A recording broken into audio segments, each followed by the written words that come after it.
సంగారెడ్డి జిల్లా కాంగ్రెస్ పార్టీ ముఖ్య నాయకుల సమావేశంలో ఇందిరమ్మ కమిటీల ఏర్పాటుపై చర్చ కాస్త రచ్చకు దారితీసింది. మంత్రి దామోదర రాజనరసింహ ముందే గొడవకు దిగారు కాంగ్రెస్ నాయకులు.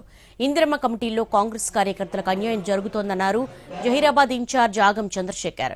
దీంతో వెంటనే కల్పించుకున్న పరిగి ఎమ్మెల్యే రామ్మోహన్ రెడ్డి అలా ఏమీ ఉండదని, ప్రతి కాంగ్రెస్ కార్యకర్తకు న్యాయం చేస్తామని చెప్పారు.